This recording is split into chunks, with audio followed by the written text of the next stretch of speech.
Good evening student. तो आज हम लोग क्लास 12 चैप्टर नंबर 9 का लेक्चर नंबर 18 कंप्लीट करेंगे। और आज का जो हमारा लेक्चर होगा वो वेरी मोस्ट इम्पोर्टेंट लेक्चर होगा, क्योंकि आज हम लोग रिफ्रैक्शन थ्रू स्फेरिकल सरफेस को डिराइव करेंगे।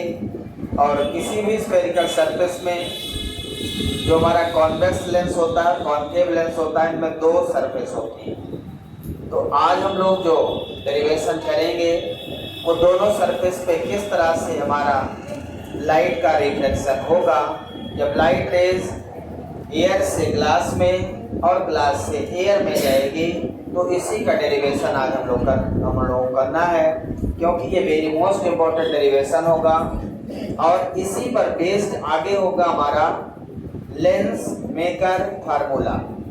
यदि आपको ये डेरिवेशन समझ आएगा तभी जाके लेंस मेकर फार्मूला बनेगा।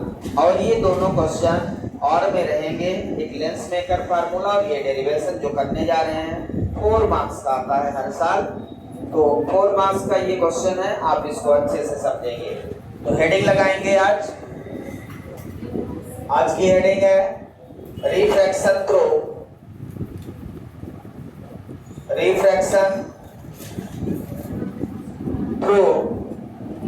spherical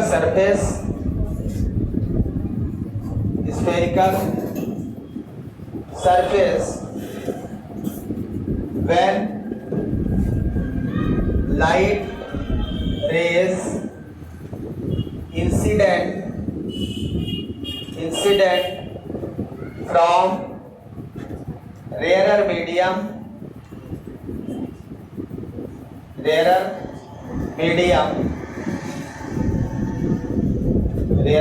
मतलब एयर टू डेंसर मीडियम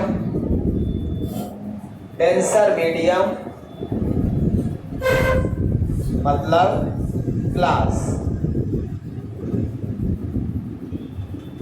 तो जो हमारी हेडिंग है, आज हम लोग रिफ्लेक्शन करेंगे स्फेरिकल सरफेस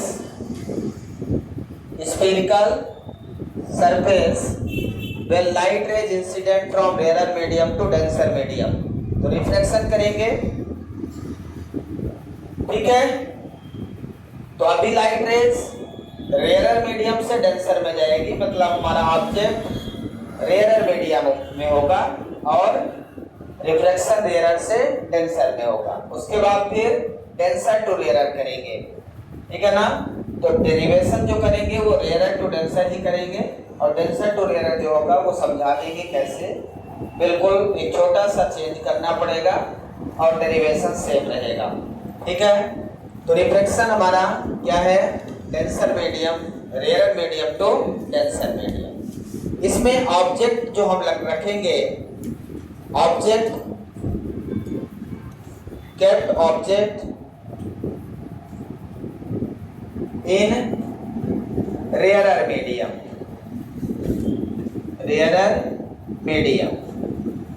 ऑब्जेक्ट को हम लोग कहाँ रखेंगे, रेयर मीडियम मतलब एयर में।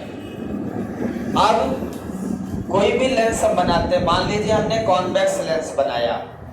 कौन सा लेंस बनाया, कॉन्वेक्स लेंस ऐसे बनता है ना। इसकी दो सरफेस होती है, ये फर्स्ट सरफेस, ये सेकंड सरफेस। तो फर्स्ट सरफेस में जब लाइट जाएगी तो एयर से ग्लास में जाएगी, एयर से ग्लास में। फिर सेकंड सरफेस में जब रिफ्लेक्शन होगा तो glass to air, air to glass, glass to air. यहाँ एयर है, फिर यहाँ ग्लास है, फिर यहाँ एयर है। तो लाइट रेज का 2 बार रिफ्लेक्शन होगा। जब हम लेंस को फिल लेंस मानते हैं तो हम एक बार रिफ्लेक्शन करते हैं, लाइट रेज गई और एक बार रिफ्लेक्ट हो गई। लेकिन यहाँ पे हमें लेंस का डबल कॉन्वेक्स लेंस है, इसमें 2 सरफेस है और ये 2 सरफेस है, तो दोनों बार रिफ्लेक्शन होगा, ठीक है। तो अब हम यहाँ पे जो फिगर बनाएंगे, डायग्राम बनाएंगे, वो एयर टू ग्लास रहेगा। तो ध्यान से देखेंगे, फर्स्ट सरफेस का रिफ्लेक्शन बनाएंगे, है ना। ये कॉन्वेक्स लेंस का फर्स्ट सरफेस है, कॉन्वेक्स लेंस का फर्स्ट सरफेस है। इसमें इधर क्या है, एयर है, इधर एयर है और ये ग्लास है। तो यहाँ पे लिख देता हूँ ग्लास। लाइट रेज एयर से ग्लास में जाएगी और ये हो गई प्रिंसिपल एक्सिस। ये क्या हो गई, प्रिंसिपल एक्सिस। अब प्रिंसिपल एक्सिस का जो सेंटर पॉइंट है दैट इज द पोल, ठीक है ना, क्या है, पोल या ऑप्टिकल सेंटर बोलते हैं। अब ध्यान से देखेंगे, इसमें जो ऑब्जेक्ट को रखना है वो कहाँ रखना है, एयर में। एयर हमारा इधर है, इधर कहीं ऑब्जेक्ट आप रखोगे। मान लीजिए हमने यहाँ पे ऑब्जेक्ट रख दिया ओ, ओ क्या है, हमारा ऑब्जेक्ट है। समझ आ रहा है क्या, ओ क्या है, ऑब्जेक्ट है। अब लाइट रेज क्या होगी, ऑब्जेक्ट से इंसिडेंट होगी, कहां पे, उस रिफ्रैक्टिंग सरफेस पर। समझ आ रहा है। तो यहां से लाइट रेज जाएगी, ये रिफ्लेक्टिंग सरफेस, लाइट रेज जाएगी यहां से, ठीक है। अब क्या होगा, इस पॉइंट पे रिफ्लेक्शन होने जा रहा है। रिफ्लेक्शन होने के लिए हमें उस पॉइंट पे नॉर्मल ड्रा करना पड़ेगा। और आपको याद होगा कि जब भी किसी पॉइंट पे रिफ्लेक्शन या रिफ्लेक्शन होता है उसका नॉर्मल कैसे ड्रा करते हैं। आपको याद होगा जब हमने मिरर फोकल लेंथ और उसमें रिलेशन फाइंड किया था, तो एक लाइट रेज ऐसे डाला था, है ना, और ये फोकस से गुजर गई थी। तो इसका नॉर्मल क्या किया था, कर्वेचर से पास होने वाली लाइट रेज जिस पॉइंट पे रिफ्लेक्शन होता है वहां से कोई लाइट रेज आप कर्वेचर से पास कर दो तो उसका नॉर्मल हो जाता है। तो नॉर्मल के लिए पॉइंट याद रखिए, सरफेस में किसी भी पॉइंट पे, सरफेस के किसी भी पॉइंट पे रिफ्लेक्शन हो या रिफ्लेक्शन, उस पॉइंट पे नॉर्मल कैसे ड्रा करेंगे, उस पॉइंट से पास होने वाली लाइन कर्वेचर से जब पास हो जाए तो वो उस पॉइंट का नॉर्मल कहलाएगा। तो इसका जो सेंटर ऑफ कर्वेचर इधर कहीं होगा, इसका कर्वेचर और फोकस इधर होगा, ठीक है ना। तो अब हम यहां से एक लाइट रे ड्रा कर देंगे। सो this is the centre of curvature. इस स्फेरिकल मिरर का सेंटर ऑफ कर्वेचर इधर होगा क्योंकि ये इधर ही घुमाने से स्फेयर बनेगा, है ना। तो ये सेंटर ऑफ कर्वेचर से एक लाइन पास किया तो ये बन गया क्या, नॉर्मल। क्या बन गया, नॉर्मल। अब आपको पता है ये इंसिडेंट रे है, ये कौन सी रे है, इंसिडेंट रे। इंसिडेंट रे और नॉर्मल के बीच कितना एंगल बनेगा, angle of incident. Incident ray और नॉर्मल के बीच एंगल बनता है एंगल ऑफ इंसिडेंट। अब ध्यान से देखिए, लाइट रेज कहां से जा रहे, एयर से ग्लास में। लाइट रेज एयर से ग्लास में, रेयर मीडियम से डेंसर मीडियम में, इट बेंड्स टुवर्ड्स नॉर्मल। किधर मुड़ जाएगी, टुवर्ड्स नॉर्मल। अब ध्यान से देखें, इसको इधर जाना चाहिए था सीधा, लेकिन नॉर्मल किधर है, ये नॉर्मल है। तो ये ऐसे ना जाके बेंड्स टुवर्ड्स नॉर्मल, ये ऐसे ना जाके नॉर्मल की ओर मुड़ जाएगा, तो ऐसे नहीं जाएगा। क्लियर है। तो यहाँ पे ये लाइट रेज ऐसे मुड़ेगी, यहां से ऐसे चली जाएगी सीधा, यहां पे इसका इमेज मिलेगा और ये बन जाएगी रिफ्रैक्टेड रे। कौन सी रे बन जाएगी, रिफ्रैक्टेड रे। इंसिडेंट रे, रिफ्रैक्टेड रे। जो सीधा जा रही थी क्या हो गई, बेंड हो गई टुवर्ड्स नॉर्मल, नॉर्मल की ओर। एयर से ग्लास में लाइट रेज जाएगी, इट बेंड्स टुवर्ड्स नॉर्मल। समझ आया क्या। तो ये नॉर्मल की ओर मुड़ गई ना, नॉर्मल इसका ये है, यहाँ पे ये नॉर्मल है, तो ये ऐसे जा रहे थे तो किधर मुड़ेगी, टुवर्ड्स नॉर्मल, ठीक है ना। इस सरफेस पे नॉर्मल किधर है, ये है, इस सरफेस में ये नॉर्मल है। कोई ये ना सोचना कि इधर मुड़ जाएगी, ये ऐसे जा रही थी तो इस सरफेस का नॉर्मल इधर है, इधर मुड़ जाएगी, टुवर्ड्स नॉर्मल। अब नॉर्मल और रिफ्रैक्टेड रे के बीच में कितना एंगल बनेगा, small R, angle of refraction. ये रिफ्रैक्टेड रे है और ये नॉर्मल, तो नॉर्मल और रिफ्रैक्टेड रे के बीच में कितना एंगल बन जाएगा, angle of refraction, small R. Normal और इंसिडेंट रे के बीच में कितना एंगल बनेगा? Angle of refraction incident. ठीक है, एक लाइट रेज ऑब्जेक्ट की यहां से यहां तक गई, दूसरी लाइट रेज कहां है? जब तक दो लाइट रेज नहीं होंगी तब तक इमेज नहीं बनेगा। तो एक लाइट रेज को प्रिंसिपल एक्सिस से पास कर दो, ऑप्टिकल सेंटर से जो लाइट रेज पास होगी वो बिना डेविएशन के सीधा चली जाएगी। तो यहाँ पे दो लाइट रेज मिल जाएंगी, एक इधर से एक इधर से, तो यहाँ पे आपको इमेज मिल जाएगा। यहाँ पे क्या मिल जाएगा? इमेज मिल जाएगा। समझ आया क्या? ठीक है, यहाँ पे इमेज मिल गई आपको। एक लाइट रेज, ये एरो जरूर लगाना, एक प्रिंसिपल एक्सिस पे ही एरो लगा देना है कि यहाँ से।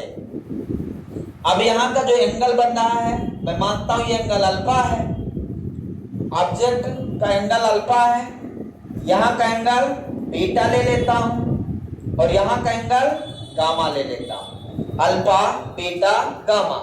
ठीक है, अब इधर ऑब्जेक्ट है, सारी डिस्टेंसेस हम लोग पोल से लेंगे।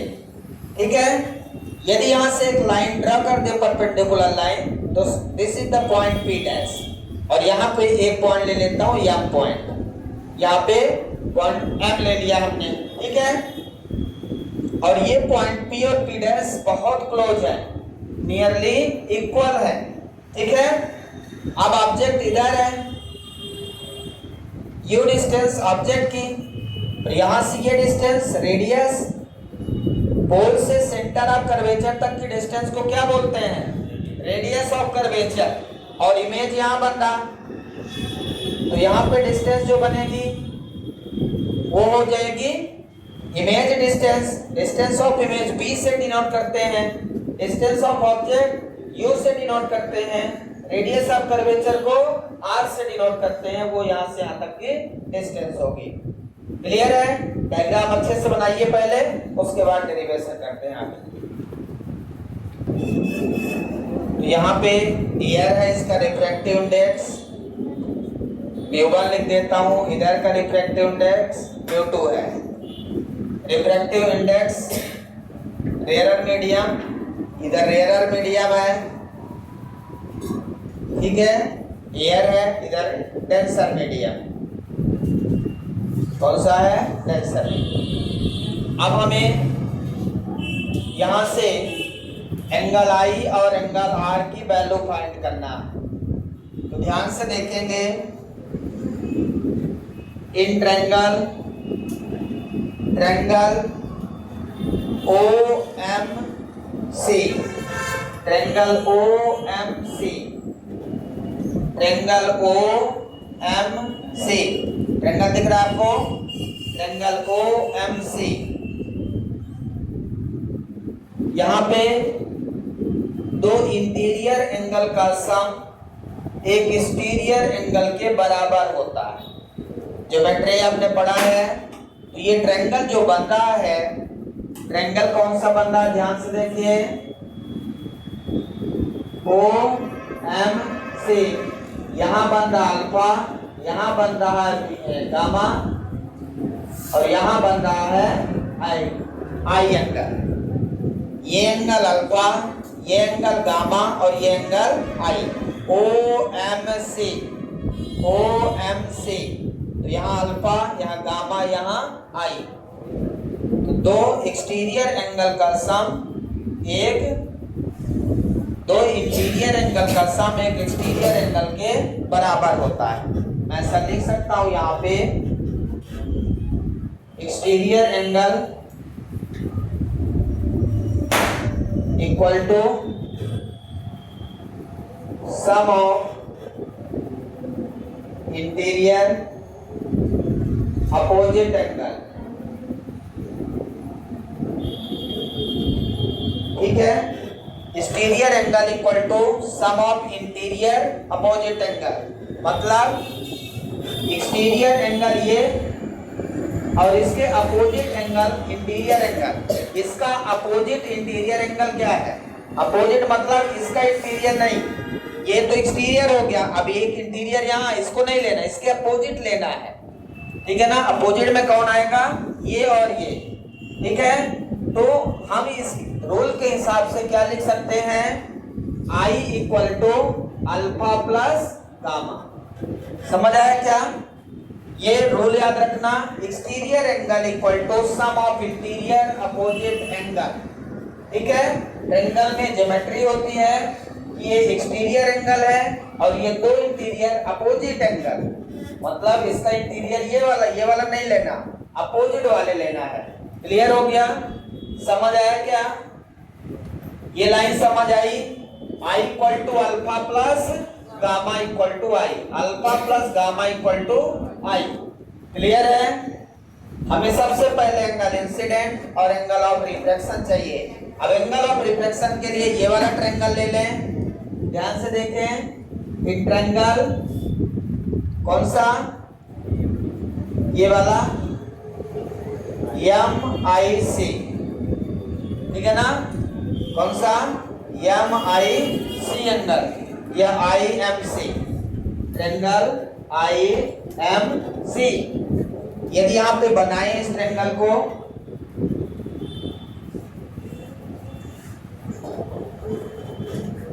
ठीक है, ऐसे बना देता हूं जिससे समझ आए। तो यहाँ पे जो ट्रायंगल है ऐसे बन रहा, यहाँ पे M है, यहाँ पे I है और यहाँ पे C है। ये एक्सटीरियर एंगल यहाँ पे गामा है और यहाँ पे R है और यहाँ पे बीटा।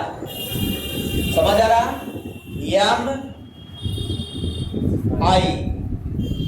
MI पे कितना एंगल बन रहा है? R और बीटा। और C पे एक्सटीरियर एंगल कितना बन रहा? गामा।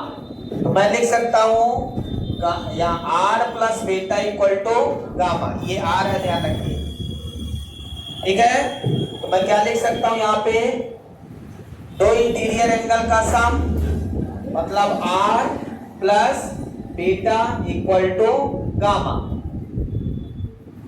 दो इंटीरियर एंगल कौन से हैं? R प्लस गामा और R प्लस बीटा।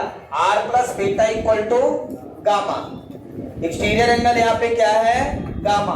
और एक्सटीरियर एंगल के opposite interior angle R plus beta. तो R plus beta equal to gamma मुझे निकालना है R। तो R इक्वल टू यहां से क्या आ जाएगा? बोलिए, R equal to gamma minus beta. So this is the equation number second. हमें इंसिडेंट एंगल और हमें रिफ्रैक्टेड एंगल पता चल चुका है, यहां से समझ आया क्या? तो इंसिडेंट एंगल के लिए हमने ये ट्रायंगल ले लिया और रिफ्रैक्टेड एंगल के लिए ये ट्रायंगल ले लिया MIC और OMC। अब हम चलेंगे, मुझे अल्फा बीटा गामा की वैल्यू फाइंड करनी है। इसकी वैल्यू फाइंड करनी है अल्फा बीटा गामा की। अब हमारे इस इक्वेशन का बाद में यूज होगा, हम इसको ऊपर लिख लेते हैं। I equal to alpha plus gamma.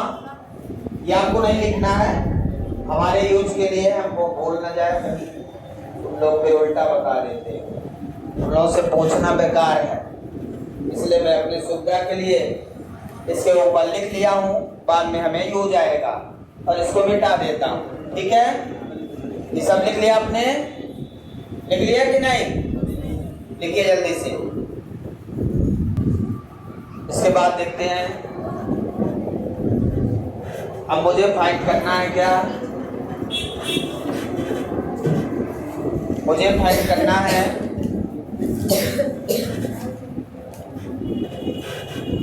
tan alpha beta gamma की वैल्यू फाइंड करना है।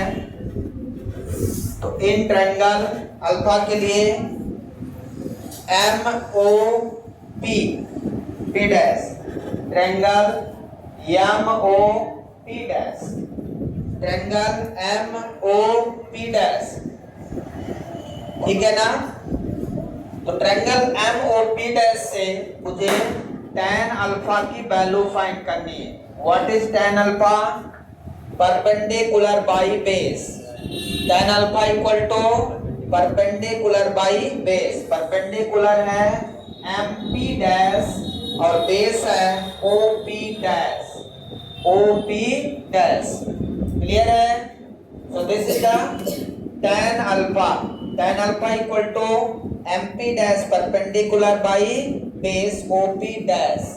ठीक है, सिमिलरली आप चलेंगे इन ट्रायंगल बीटा के लिए M I P dash, triangle M I P dash, triangle देखते चलिए एम आई पी डैश, तो tan बीटा परपेंडिकुलर, यहाँ पे भी tan बीटा फाइंड करेंगे, परपेंडिकुलर क्या है इसका M P dash by base I P dash, I P dash, tan beta equal to समझ आया।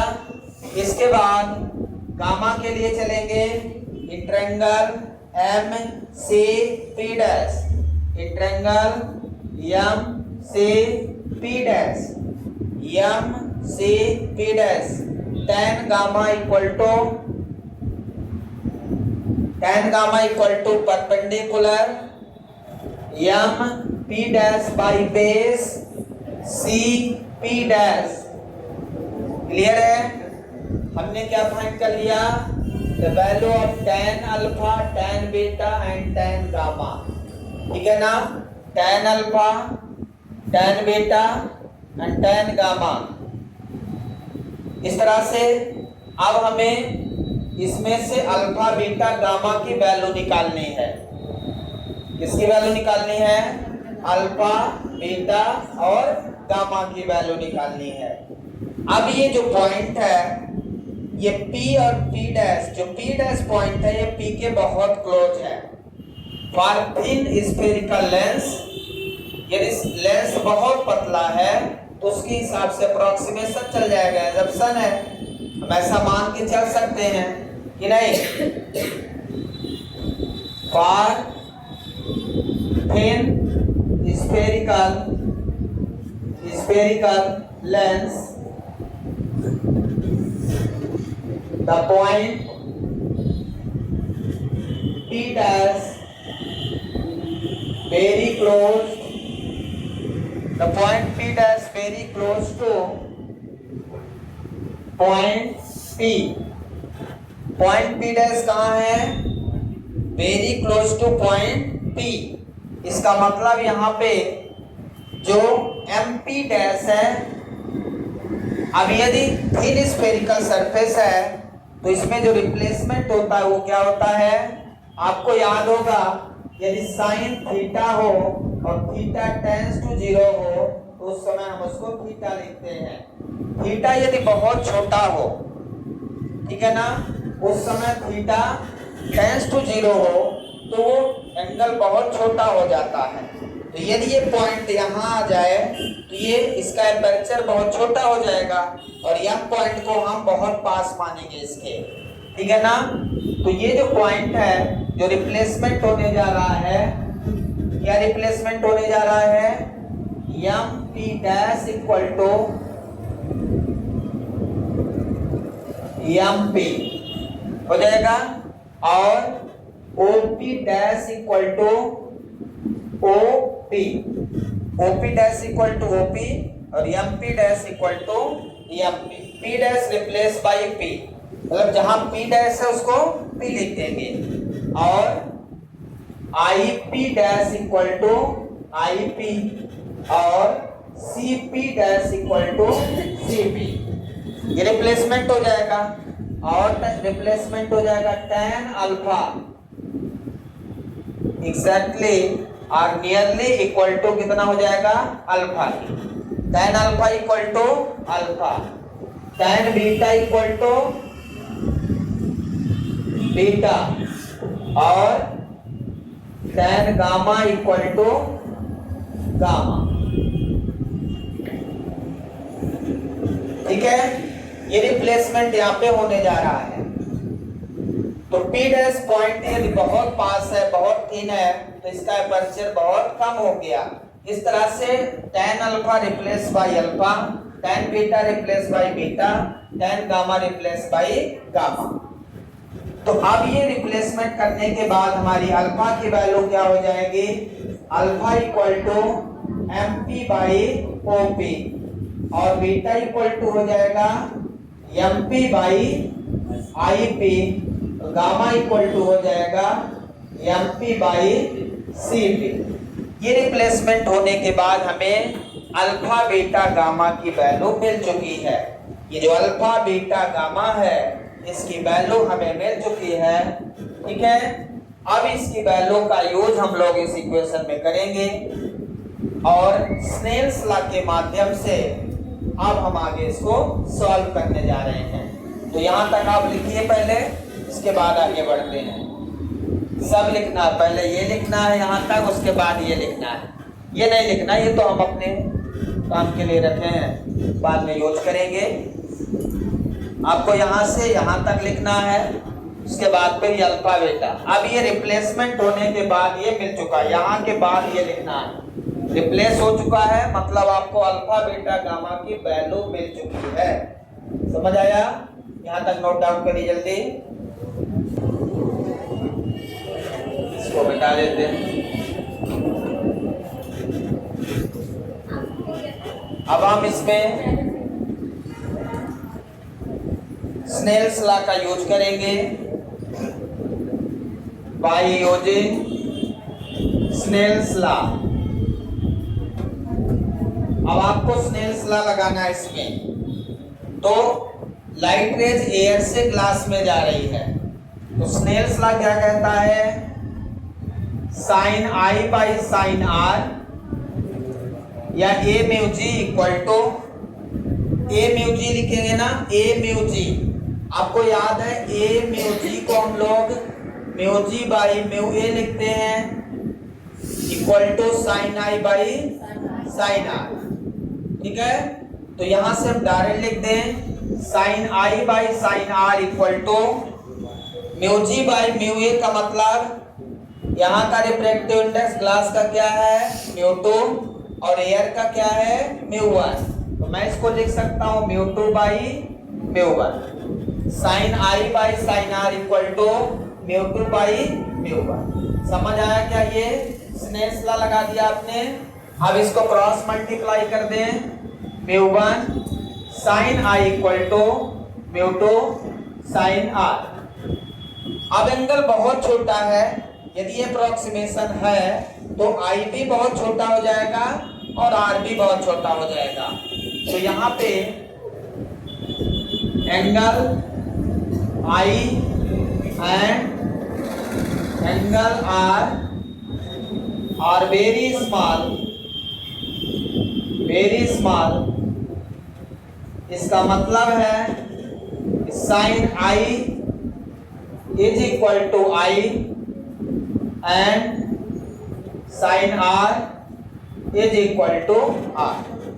ठीक है, तो ये इक्वेशन क्या बन जाएगा? Mu one I equal to mu two R, mu one I equal to mu two R. Equation number 3। अब हमें equation first, equation second, equation 3 का यूज करना है। ठीक है, हमें इक्वेशन फर्स्ट में आई की वैल्यू क्या है यहाँ पुट करना, और इक्वेशन सेकंड में आर की जो वैल्यू है उसको यहाँ पे पुट करना है। लिखेंगे put the value of I and R from equation first and second, ऐसा लिख देता हूं, in equation third. Put the value of I and R in equation third. तो आई और आर की वैल्यू जो इक्वेशन फर्स्ट एंड सेकंड में है उसको यहाँ पे रख दीजिए। तो इक्वेशन क्या बन जाएगा? म्यू वन आई की जगह पे क्या रखेंगे? अल्फा प्लस गामा, इसलिए मैंने लिखा है यहाँ पे alpha plus gamma equal to mu two into R की जगह पे क्या लिखेंगे? Gamma minus beta, gamma minus beta. Clear है यहाँ तक? समझ आया? म्यू वन आई की जगह पे alpha plus gamma equal to mu two R की जगह गामा माइनस बीटा। अब आप देखिए अल्फा बीटा गामा की ये वैल्यू आपने निकाली है। अल्फा बीटा गामा की जो वैल्यू निकाली है आपने, इसको इसको यहाँ पे रख दीजिए। तो μ1 in place of alpha be put MP by OP। Alpha की जगह पे कौन सी वैल्यू रखना है? MP by OP plus gamma की वैल्यू क्या है बोलिए? MP by CP। MP by CP equal to μ2 into gamma की value MP by CP minus beta की वैल्यू MP बाई IP। ये बीटा की वैल्यू है। ये वैल्यू मैंने यहाँ पे इक्वेशन में पुट कर दिया। अब जितनी भी चीजों की मुझे रिक्वायरमेंट थी वो हमने सब यहाँ पे रख दिया इस इक्वेशन में। तो हमें सबसे पहले ये समझना है कि मैंने I और R क्यों निकाला। समझ आया? I और R की वैल्यू किस पर निर्भर कर रही है? अल्फा बीटा गामा पर। तो हमने एक अप्रोक्सीमेशन इक्वेशन से अल्फा बीटा गामा की वैल्यू पहले निकाल लिया है। बस अब आपको फाइनल क्या करना है, उसमें उनकी वैल्यू को पुट कर देना है। तो हमने यहाँ पे वैल्यू पुट कर दिया। अब हमें इनमें दोनों तरफ से MP कॉमन है, देखिए, ठीक है। इसका इक्वेशन का इधर लिखता हूं।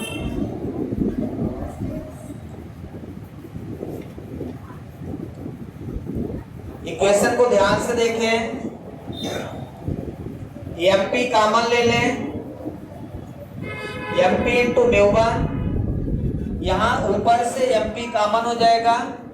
तो अंदर क्या बचेगा? 1 by OP plus 1 by CP equal to, यहां से भी MP कॉमन ले लेंगे।